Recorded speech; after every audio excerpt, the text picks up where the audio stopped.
जनसंवाद खबर में आपका स्वागत। मोदनगंज के परियामा में प्रशासन के द्वारा मकान पर बुलडोजर चलाए जाने को लेकर ग्रामीणों का छलका दर्द। ग्रामीणों ने क्या कुछ कहा, आइए इस रिपोर्ट में देखते हैं।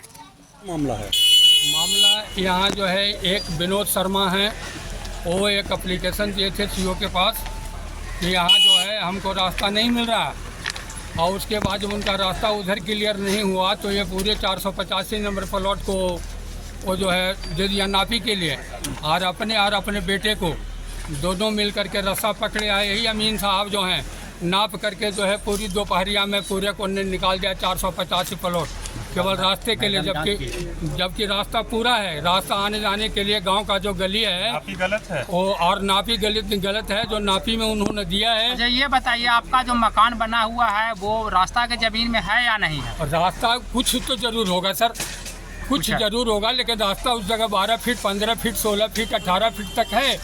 गली का कोई मकसद नहीं है, केवल लागबाजी है। इसके अंदर पूरे गरीब ब्राह्मण है, इसके अंदर टोटल गरीब ब्राह्मण है जो भूमिहीन है। अच्छा ये बताइए, आप लोग इस ऑर्डर के खिलाफ में कहीं गए हैं? गए हैं। कहाँ गए? हम लोग जिला कोर्ट में गए हैं सर, डीएम के पास, हाई कोर्ट भी गए हुए हैं। जिला लंबित है और डीएम न्यायालय कोई स्टे ऑर्डर दिया है?